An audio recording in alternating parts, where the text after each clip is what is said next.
સરદાર પટેલની જન્મજયંતિ પહેલાં બારડોલીથી એક રેલી નીકળવાની છે જે સોમનાથ જઈને પૂરી થવાની છે, જેને લઈને તડામાર તૈયારીઓ પણ શરૂ થઈ છે અને આ રેલી ગોંડલમાંથી પસાર થવાની છે અને ગોંડલમાંથી સરદાર યાત્રા પસાર થશે તેનો રૂટ પણ નક્કી કરવામાં આવ્યો છે અને આ યાત્રા પૂર્વ ધારાસભ્ય જયરાજસિંહના ઘરેથી પસાર થવાની છે, જેને લઈને પાટીદારોએ તૈયારી પણ શરૂ કરી છે। વૈષ્ણવજન તો તેને કહીએ જે પીડ પરાઈ જાનાને રે।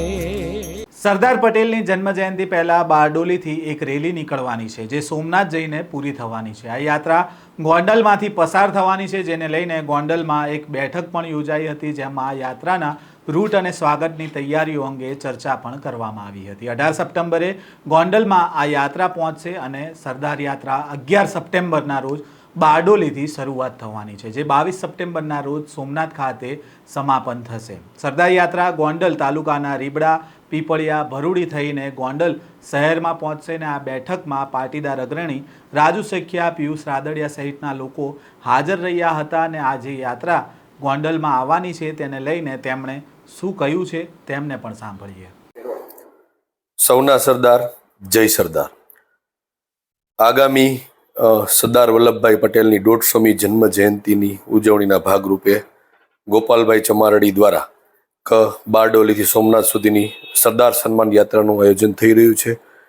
આયોજનનો મુખ્ય હેતુ રાષ્ટ્રીય એકતા ફરીથી જાગૃત થાય, સર્વ સમાજમાં એકતાનો ભાવ પ્રગટ થાય, સરદાર સાહેબે દેશની અખંડિતતા જળવાઈ રહે એના માટે શું શું કાર્ય કર્યું હતું એ આવનારી પેઢીને જાણવા મળે એના કાર્યો, એ અંતર્ગત એક રાષ્ટ્રીય એકતા અને સામાજિક સમરસતાના ભાગરૂપે જે એક સરદાર સન્માન યાત્રા આવી રહી છે એના આયોજન રૂપે ગઈકાલે અમે એક મિટિંગ કરેલી હતી। એ મિટિંગમાં ગોંડલના તમામ સમાજના આગેવાનો ઉપસ્થિત રહેલા હતા। મુખ્ય ગોંડલની અંદરમાં એટલી આવે, ક્યાંથી એન્ટર થાય, ક્યાંથી બહાર નીકળે, વચ્ચેમાં ક્યાં એમનું સ્વાગત થાય, કયા કયા મહાનુભાવો ઉપસ્થિત રહે, કયા કયા સમાજના લોકો કઈ જગ્યાએ રહે, એને લઈને એક વિસ્તૃત મિટિંગનું આયોજન કરેલું હતું। જે મિટિંગમાં ઔપચારિક રૂટ નક્કી થયો છે અને કઈ જગ્યાએ કોને કઈ સ્થળે કઈ સ્ટેચ્યુએ એમના હારતોરા કરવા સ્વાગત કરવું એની વિશે લઈને વિસ્તૃત ચર્ચા થઈ। અને આ રેલી જે આવતા દિવસોમાં એક પટેલવાડી જેલચોક ખાતે, તારીખ હજી નક્કી થઈ નથી પણ તારીખ નક્કી થઈ પટેલવાડી જેલચોક ખાતે સર્વ સમાજની એક પણ મિટિંગ રહી અને ફાઇનલ આયોજન તે દિવસે કરવામાં આવશે। જય સરદાર। સૌના સરદાર જય સરદાર। મિત્રો, હું જીગર સાટોડિયા આપને જણાવવા માંગુ છું કે સરદાર વલ્લભભાઈ પટેલની 150મી જન્મ જયંતિ નિમિત્તે ગોપાલભાઈ ચમારડી દ્વારા એક ભવ્ય યાત્રાનું આયોજન કરવામાં આવેલ છે। આ યાત્રા સામાજિક સમરસતા જળવાઈ રહે અને સરદારના વિચારોથી આવનારી પેઢી પ્રેરિત થાય એના માટે આ યાત્રાનું આયોજન છે। તો અમે આના અનુસંધાને ગઈકાલે પણ એક મિટિંગ રાખેલી હતી, જેમાં તમામ સમાજના તમામ પક્ષોના અમુક લીડર્સોને બોલાવવામાં આવ્યા હતા, જેથી કરીને આગામી સમયમાં તમામ સમાજને કેમ આમંત્રણ આપવું, કેમ આમંત્રિત કરવા અને આગામી સમયમાં પટેલવાડી ખાતે એક મિટિંગનું આયોજન કરવામાં આવશે, તેમાં તમામ સમાજને આમંત્રિત કરી, કારણ કે સરદાર છે એ 18 વર્ણના નેતા હતા અને ખૂબ જ એને રાષ્ટ્ર માટે કામ કરેલું છે।